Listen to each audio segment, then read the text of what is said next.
think I can go in. Well, let's go in. I'm gonna sit down. Just take this moment in. How many people have passed through here? Okay, here we go.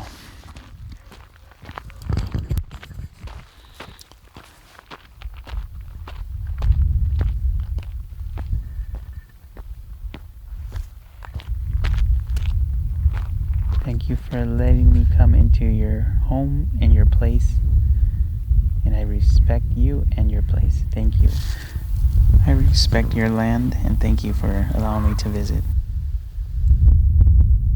As I sit here, surrounded by the traces of a distant past, I can't help but feel a world away from the everyday hustle.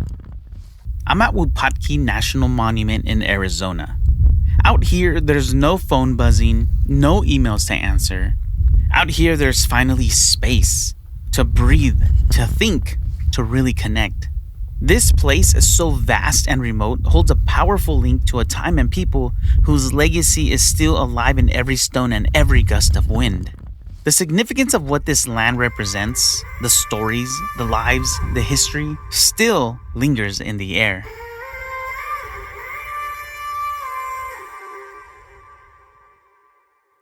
Hello, my name is Jaime, and welcome to ReCurrent.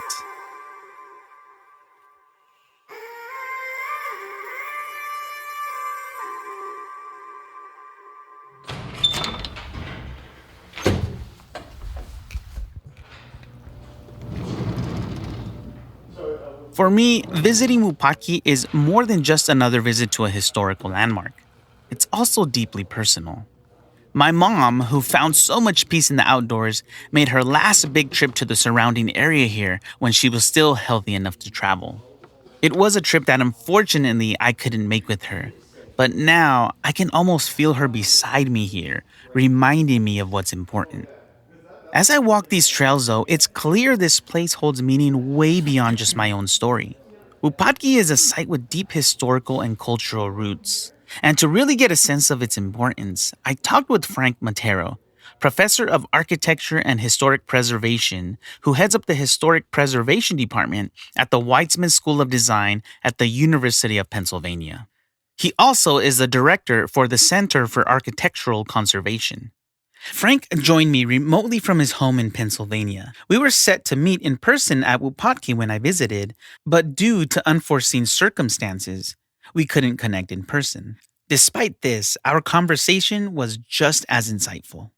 Frank's work at Wupatki has been key in helping to preserve its stories. He's been working closely with the National Park Service's Vanishing Treasures program. Early on, the National Park Service certainly recognized the site's importance for its archaeological significance and, in fact, designated Wupatki a national monument in 1924. Both the archaeological evidence and the native oral histories identified as a crossroads for several cultural groups that were in the greater region. Many of the objects, artifacts found, as well as the architectural styles, all suggest a mingling of groups at Wupatki. So a very significant place. Located in northern Arizona, Wupatki was a thriving community for the ancestral Puebloan people over a millennium ago.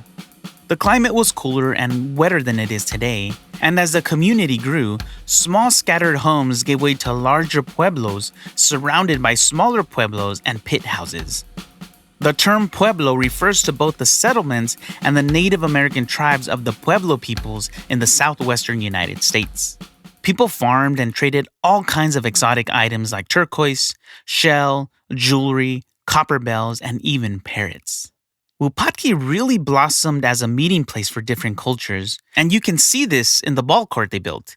It's similar to those found in Mesoamerica and is actually the northernmost example of this kind of structure.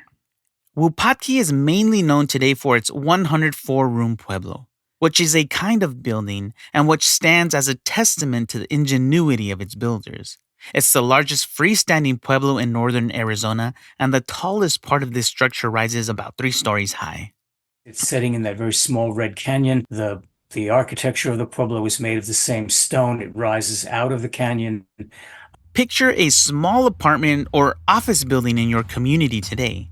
Like some of those, this pueblo had a community room and a ceremonial ball court, places for people to gather and play.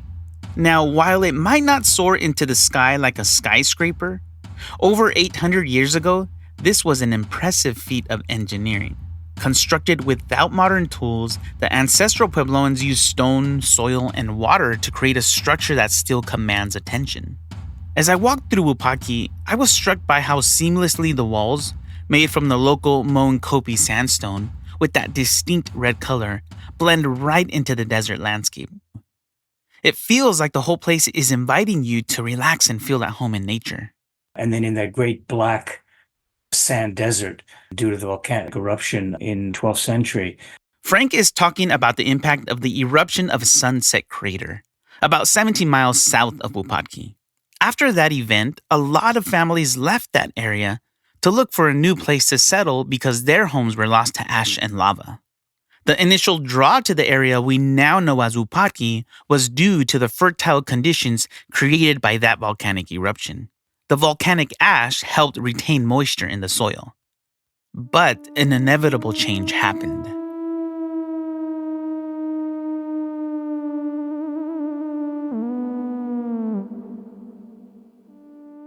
The Pueblo Wupatki was abandoned around the late 13th century, likely due to a combination of factors.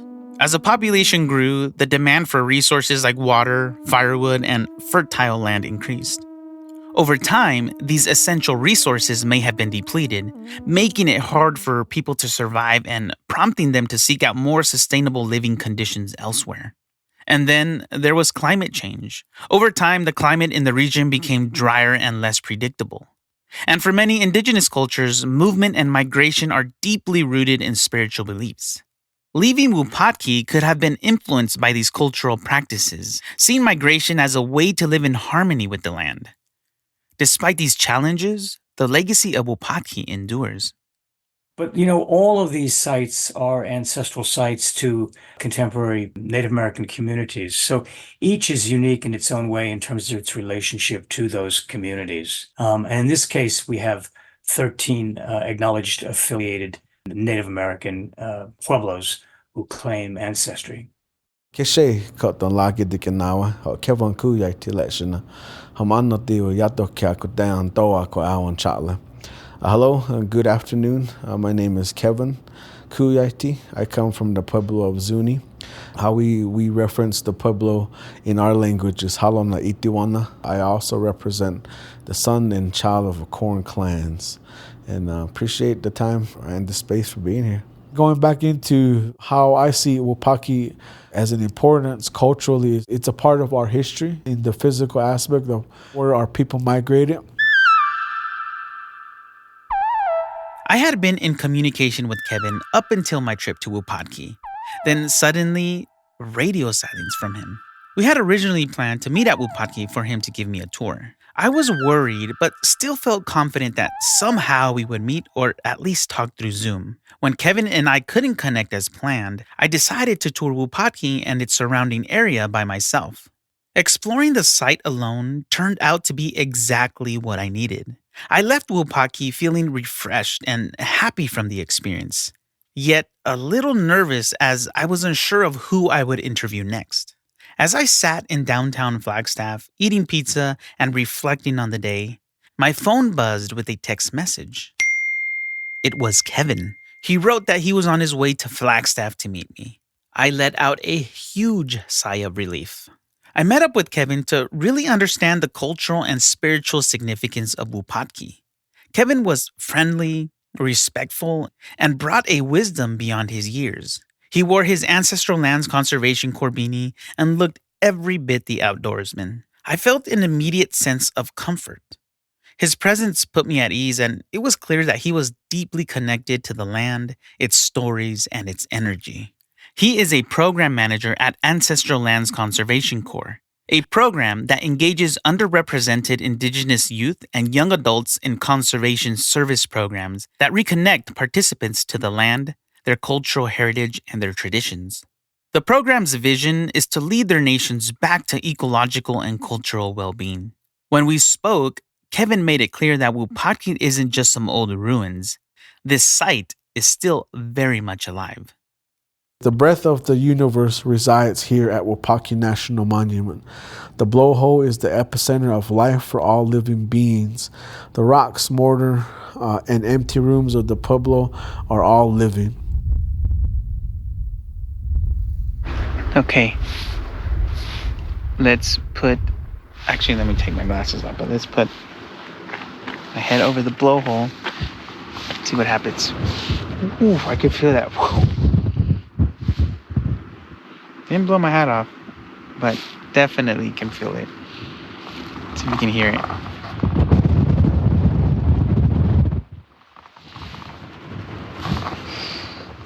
It's amazing. I was able to explore the blowhole myself at Wupatki.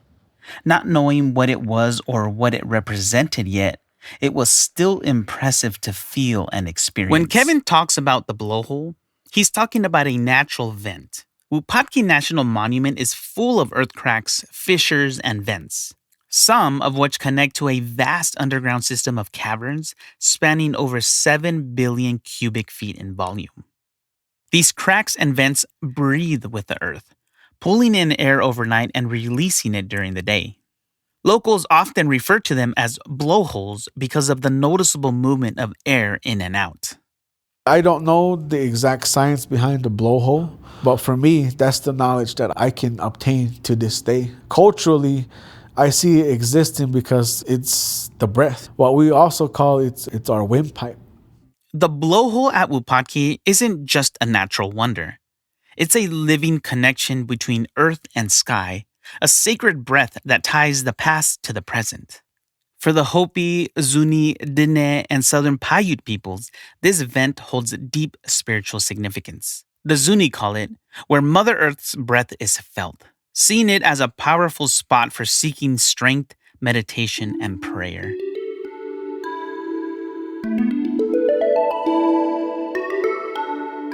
Speaking with Kevin really highlighted for me this deep spiritual connection Native American communities have with Wupatki.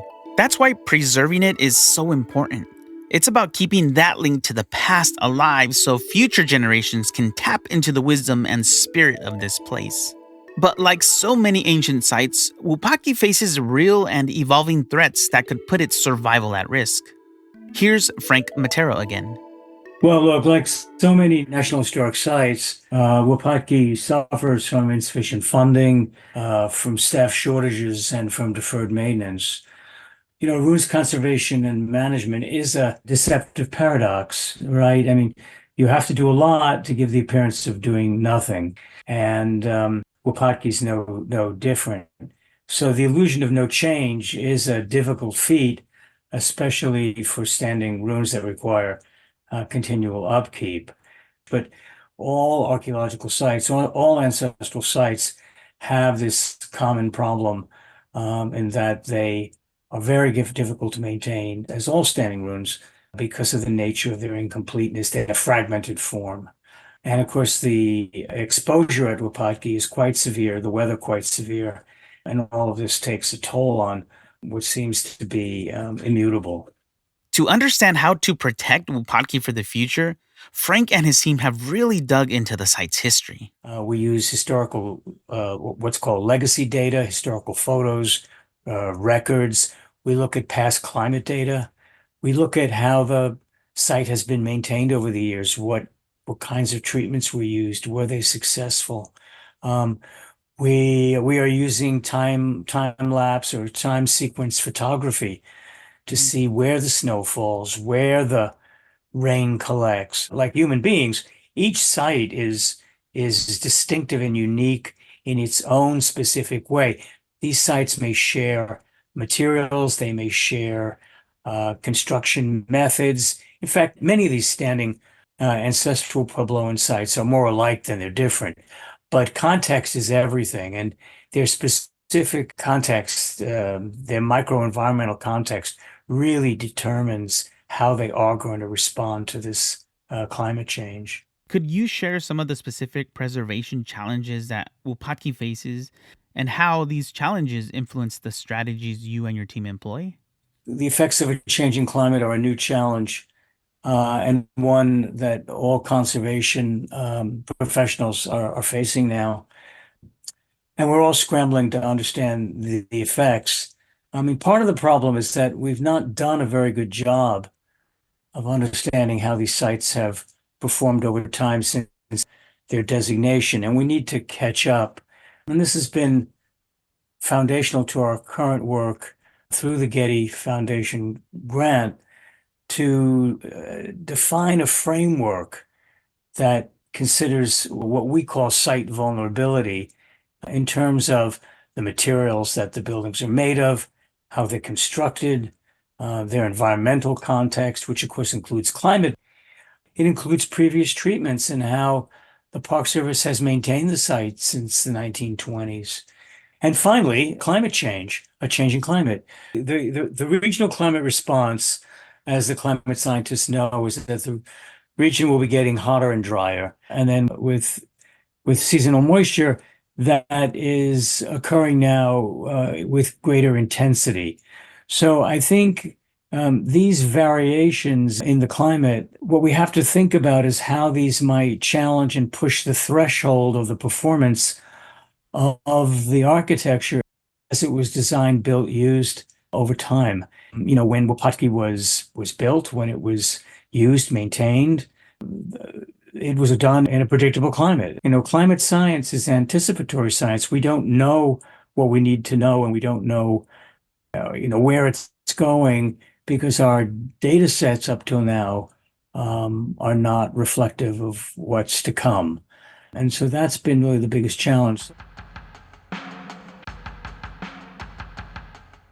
In addition to the traditional considerations like how materials age, climate change brings new challenges that demand innovative approaches, making collaboration between scientists, conservationists, and native communities more crucial than ever. Programs like Ancestral Lands Conservation Corps, where Kevin serves as program manager, and the National Parks Service's Vanishing Treasures program, where Frank works, are essential in addressing these challenges. Vanishing Treasures, in particular, was established in 1998 to tackle the unique issues faced by archaeological sites and vernacular architecture in the American West, especially those not in active use. Recognizing that not all historic sites are alike, the program tailors specific conservation strategies to the needs of each site. These sites require special care and attention, not only due to their historical significance, but also because of their complex relationships with local communities. Kevin explained how the needs and beliefs of the local communities can sometimes be at odds with traditional preservation practices. Although a dwelling hasn't been occupied for quite some time, there is still a presence there. There is still a spirit there. There is still energy there. There was perhaps a purpose of why the people left, or why there's certain structures that shouldn't be, rehabilitated. There is a notion of respecting whether it's a structure or something of cultural significance, to let Mother Earth take in those resources once more as a way of coming to full circle or coming to full term of its existence. Much like our purpose, I feel, as being a physical self. We don't have much time. We pray for a longevity, don't get me wrong, but we ultimately have that expiration.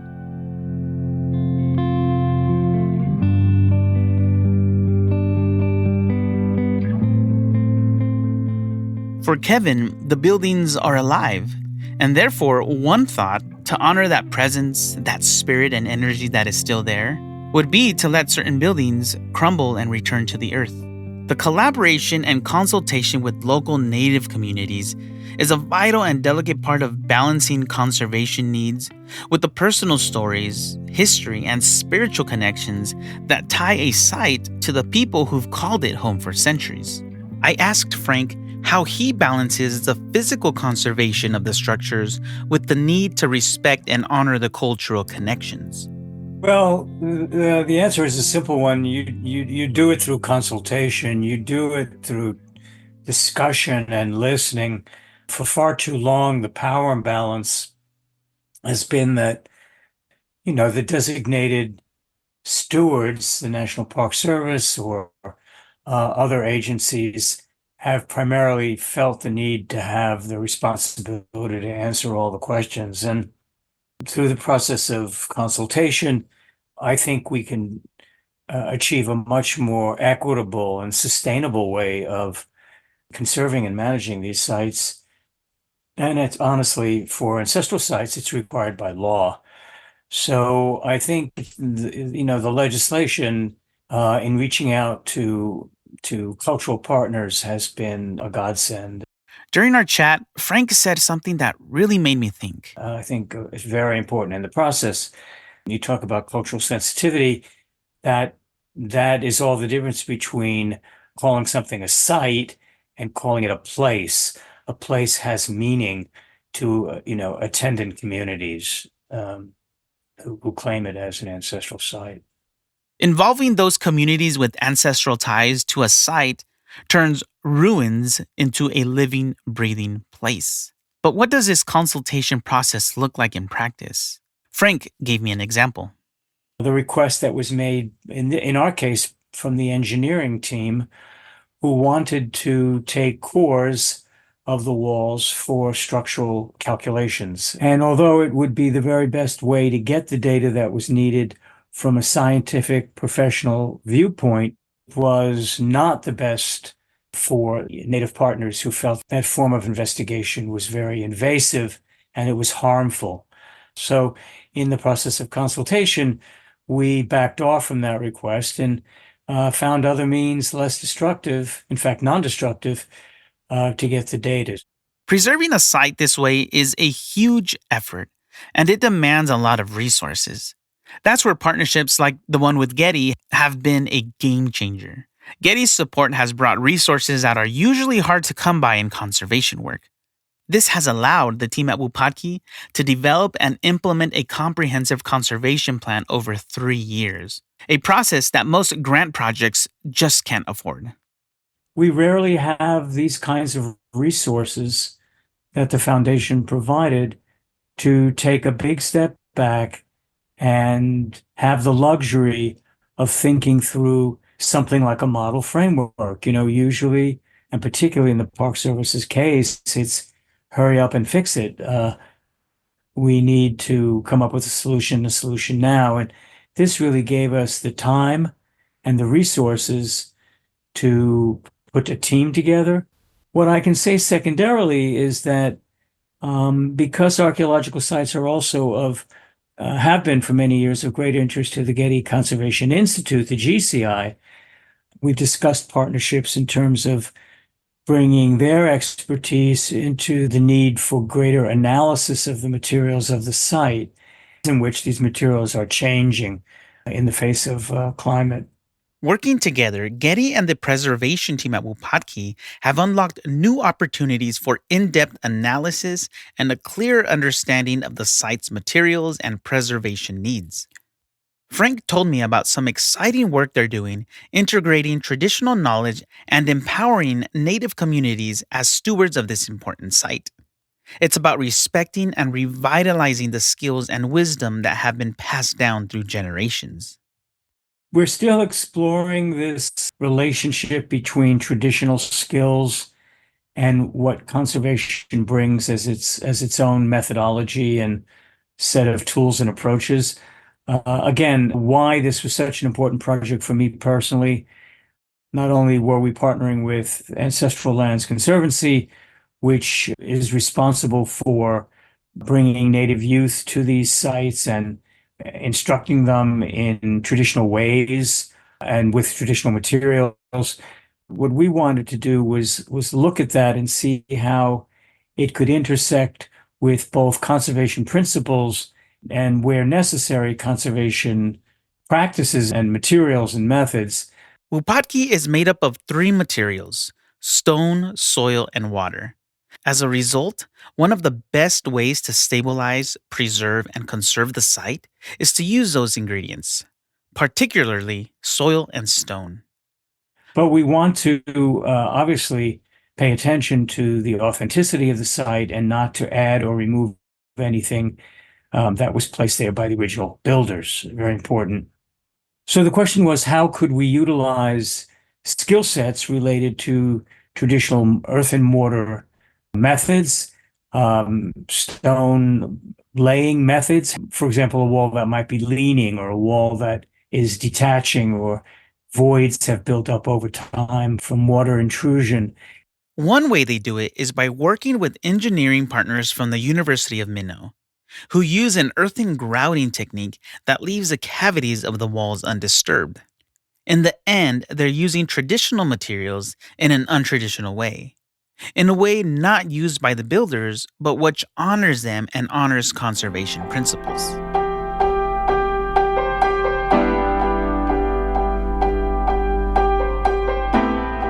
Back with Kevin, who both works on the site and accesses it as an ancestral site, I understood why this collaborative approach to preservation is so valuable. I see those spaces, those sites, as cherished treasures, because not only are they a part of our history to some degree, definitely personal stories and personal spaces are in fact a part of our history. But that's the learning experience I'm undergoing. What exactly is a part of our cultural history? Kevin and members of the Zuni tribe of the Zuni Reservation, New Mexico, know this cultural history from their prayers and the oral tradition of storytelling. And it's powerful for him to be able to return to these places, pray at them, and live out these same stories. He explained to me how he uses the site. At least from the Zuni perspective, we do initial offerings, and a lot of what knowledge that is taken away from perhaps visits is, again, just through the spiritual connection, whether it's a sensation or answers are given like mentally, or I don't know if that makes sense, but it's like meditation, right? Like you're trying to seek that point in that meditation, that zen moment, if you will. It's almost like that for myself whenever I come across a site, or especially when I'm working with the site. And definitely it does most likely occur when I'm alone. In these sacred moments, it's clear that Wupatki is more than just an archaeological site. It's a living place, full of energy and connections that go beyond time. Preserving Wupatki isn't just about saving stones and walls. It's about protecting that link to the past, the connection to the people who once lived here, and accessing their wisdom. It's making sure future generations can stand here and feel the same connection to history that Kevin feels and that I'm feeling now. And so they can't explain it, but ultimately what we know is like there is a transfer of knowledge. There is a transfer of that mutual existence. Whether you want something positive, you'll get that same positive reaction, or whether you're in a tense mode, you're going to receive that back.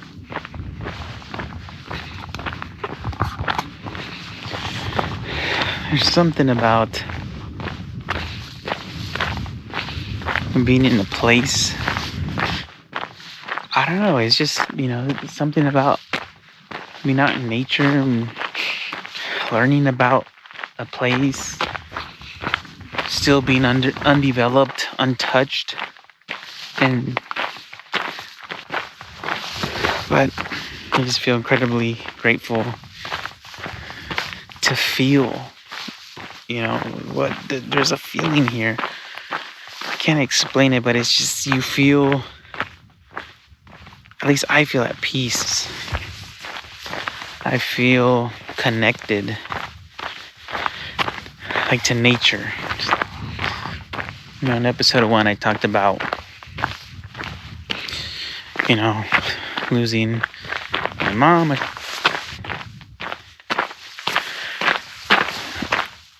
The last time my mom was in Flagstaff, I couldn't be here. And so,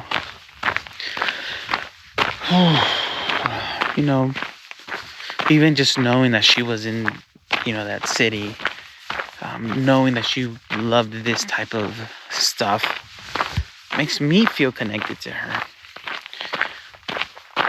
Like I'm continuing that legacy of, okay, Mom, you gave me the love of nature, of, visiting places, new places, being adventurous, her and my dad. And so I feel like I'm continuing that as well. I feel connected to them. I feel so incredibly grateful just to be able to do this. And so, as we face challenges like climate change and the inevitable passage of time, the importance of preserving cultural heritage at places like Wupatki becomes even clearer.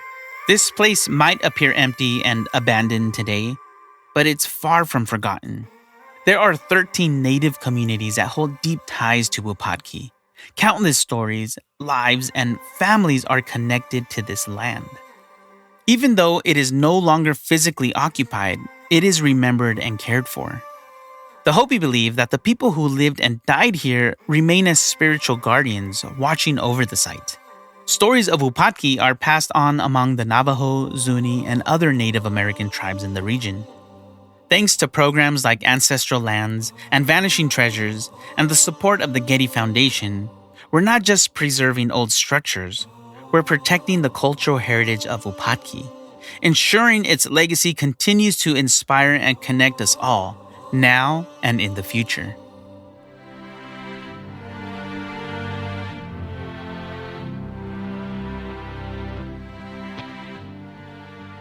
Thank you for joining me on this episode of ReCurrent. Join me in 2 weeks as we continue to explore the cultural heritage stories around us and finish off this first season. Let's see what we can gain by keeping the past present. ReCurrent was written and produced by Jaime Roque, audio production by Jaime Roque with creative support from Zoe Goldman. Our executive producer is Christopher Sprinkle. For transcripts, images, and additional resources, visit getty.edu/podcast/recurrent.